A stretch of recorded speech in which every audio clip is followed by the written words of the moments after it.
जय जय श्री राधे। आज के दिन बहुत महत्वपूर्ण दिन है। जो कल हम सब श्री राधा अष्टमी का आनंद लिया और श्री कृष्ण और श्री राधा रानी के अवतार के बाद भगवान स्वयं युगल स्वरूप में श्रीमद् भागवत महापुराण के रूप में अवतार लिए और आज भागवत जयंती है। भागवत जयंती के पावन शुभ अवसर पर मुझे इच्छा हुई कि मैं देव भाषा में आपको भागवत के अवतार के विषय में बताऊं। तो आइए हम मंगलाचरण से शुरुआत करते हैं। तदेव रम्यं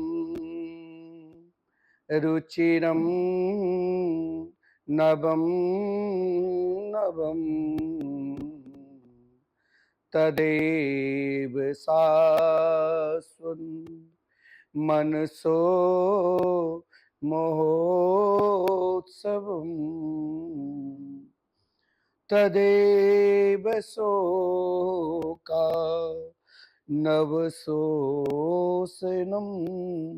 नृणां यदोत्मसलो यशो नुगीयते। राधे कृष्ण कृष्ण कृष्ण राधे राधे, राधे श्याम श्याम श्याम श्याम राधे राधे। जय जय श्री राधे, जय जय श्री राधे। वंदनिया समागता परम कारुणिका दयालव साधव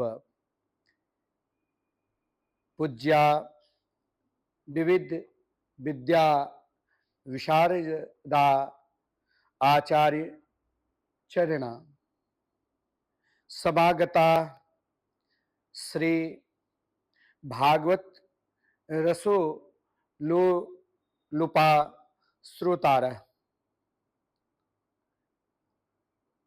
जय श्री राधे। आनंद धामनी श्री वृंदावने आनंद कंदस्य श्री नंद नंदस्य यशोदोत संगलालितस्य सर्वावतार अंगीभूतस्य श्री राधा प्रियकांतस्य श्री कृष्णचंद्रस्य वांगमय मावतार भूतस्य पुराण भूपते श्री मत भागवत महापुराणस्य समारोहे अहमपि किंचित वक्तुम् इच्छामि। तत्र खलु भवन्तो भवन्तः प्रार्थयन्ते यत् अन्यासु भाषासु बलगदेन अनेक त्रुटियां भवन्ति। अयं तु खलु सर्वेषां भाषाणां जननी संस्कृत भाषा विद्यते। यदा यदा करुणा भवति तदा तदा सर्वलोक कल्याणस्य भगवतः सर्वेश्वरस्य अवतारः भवति। निषाद्वारा प्रेषित बाणेन क्रोंच पक्षी गच्छति तस्य क्रोंचस्य पत्नी क्रोंची भृशं बिलपति। सर्वे भवन्तः जानन्ति तदा किम अभवत्। तस्य वाल्मीकि मुखात् ऐसा श्लोक निसरति यत् मानिषाद प्रतिष्ठां तो मघमः शाश्वती समा यत् क्रौंच मिथुना देक मवधि काम मोहितम। यत्र विलंबम विना आदि काव्यस्य वाल्मीकि रामायणस्य निर्माणं भवति। अथ च सृष्टिकर्ता ब्रह्मा अपि प्रथमं मोहं प्राप्तवान्। तं दृष्ट्वा भगवतः कृष्णस्य हृदय करुणा भवति। तया करुणया भगवान सर्ववेद समनकर्ता तस्मै वेदं प्रददाति। पुनश्च भगवदाज्ञा प्राप्त ब्रह्म विविधान जीवान निर्मापयति। अभिमानवशात् मोहसागरे वृषम अवहम करोति। तम ब्रह्माणं दुःखसागरे निपतितं दृष्ट्वा ब्रह्म रुद्रेन्द्रादि वंदित पादपीठस्य भगवतः श्रीकृष्णचंद्रस्य मनसि महती करुणा समागच्छति। श्रीमद्भागवतस्य 12 स्कंधे लिखितं विद्यते यत् स्थिताय भव भीताय करुणा संप्रकाशितम्। इदं खलु श्रीमद्भागवत महापुराण संभवति। अथश्च वेदानां विभागः कर्तु महाभारतस्य रचितु एवं सप्तदश पुराणानां निर्मातु भगवतः वेदाभ्यासस्य मनसि अपि महती चिंता खलु संजाता। तदा देवर्षि बीना पाने श्री नारद जी महाभागस्य हृदय बलवती करुणा समायति। तदा करुणा श्रीमद्भागवतस्य अवतार संजाता। भगवतः जावन्तः अवतारा भवन्ति ते सर्वे भक्तानां कल्याणाय सुखाय च भवन्ति। प्रथमं भक्त रक्षणम एवं मुख्यम प्रयोजनम अवताराणां तेषां रक्षणं मार्गे ये खलु अंतराय रूपेण विघ्न रूपेण दैत्या निशाचरा आगच्छन्ति तेषां हननं भवति। यथा बाटकायां लघवा पादपा भवन्ति तत्र बाटकायां तेषां पादपानां विरोधिना घासा कंटकादयः भवन्ति। किं भवन्तः यूयम् वयं च ततः बाटकायां तानि विरोधानि तत्त्वानि दूरं कुर्मः। अत्र अस्माकं किं प्रयोजनं भवति? यद् पादपानां रक्षणं भवतु तद् विरोधिनां घासादिकानां च अपसरणं भवतु। येन सर्वे पादपा विघ्नहिता भूत्वा सर्वेषां जनानां खलुलाय भूमौ तिष्ठन्तु। अनेन प्रकारेण राज्ञः परीक्षिता घटना विद्यते। 12 दिनानि तस्य परीक्षित जीवने अवशिष्टानि आसन्। एकदा स राजा परीक्षित आखेटार्थं वनं जगाम।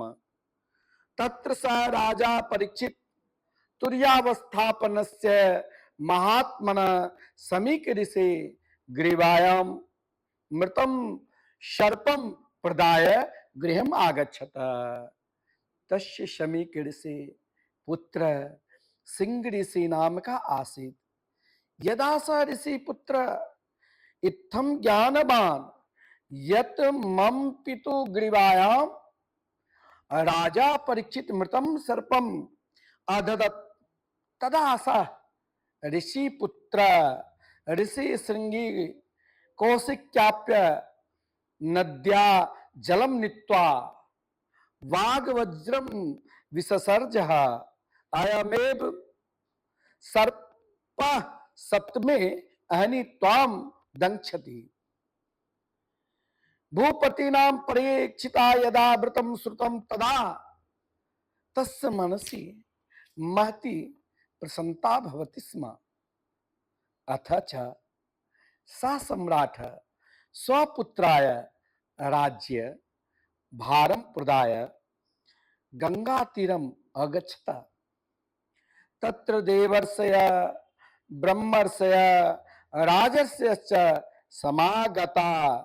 तान् देव दुर्लभ भगवान साधुं दृष्ट्वा स राजा तेषां निकटं गत्वा नमस्कारादीन् करोति। तथा च विधिधान प्रश्नान् चकार। राजा कथितं यत् ये केचित् इत्थं श्रुतं यत् अस्माकं मरण समये केवलं 7 दिनानि एव सन्ति।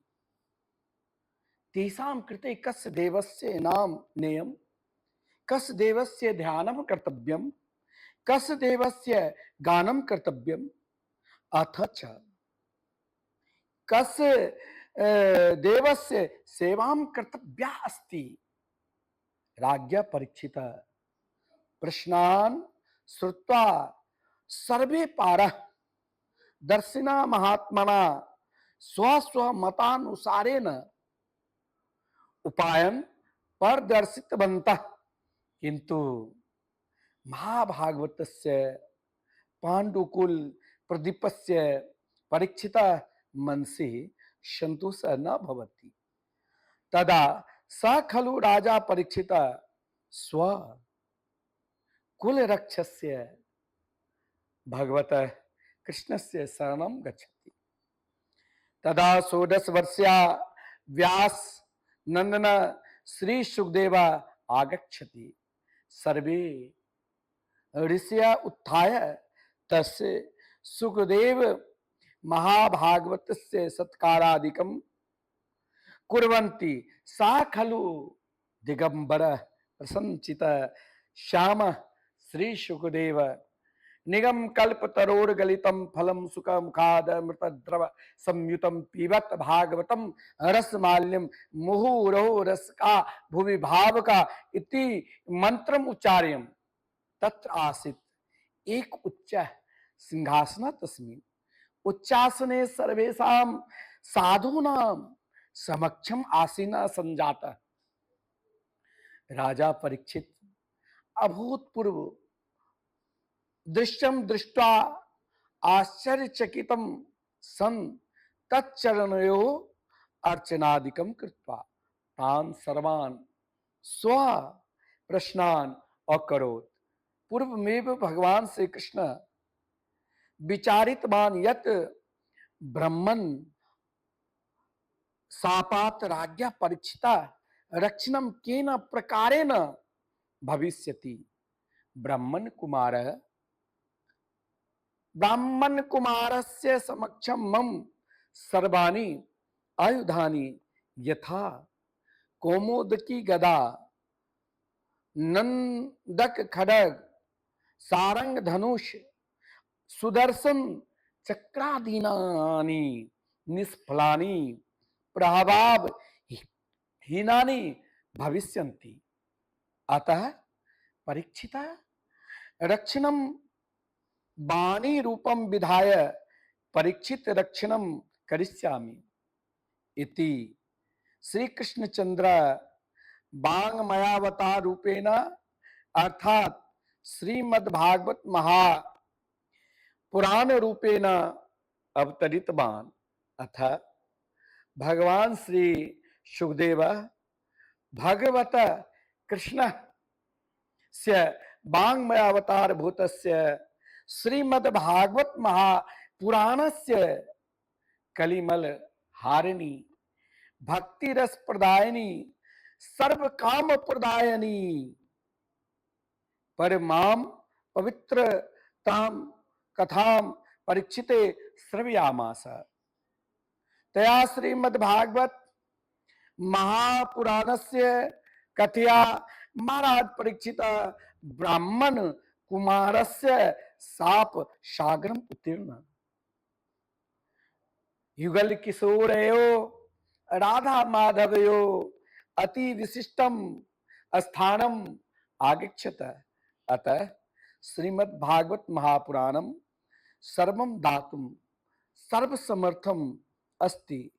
अस्माभिरपि सर्वे छात्र जना साधके विद्वद्भिश्च सदा सकामेन निष्कामेन वा पुराण सम्राट श्रीमद् भागवत महापुराणम एव पूजनीयम वंदनीयम श्रवणीयम सेवनीयम च। जय जय श्री राधे। राधे कृष्ण कृष्ण कृष्ण राधे राधे, राधे श्याम श्याम श्याम राधे राधे। आज भागवत जयंती के पावन शुभ अवसर पर देव भाषा में मैंने भागवत की वाणी आपको सुनाया। और आज के दिन ही श्री धाम वृंदावन में जो 18,000 श्लोकात्मक, एक साथ आप 18,000 श्लोक भागवत मंदिर में दर्शन करेंगे।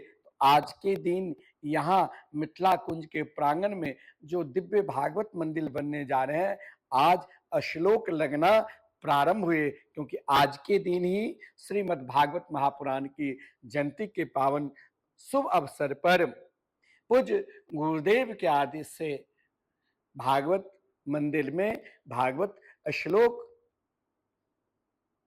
का कार्य प्रारंभ हो गए। जय जय श्री राधे।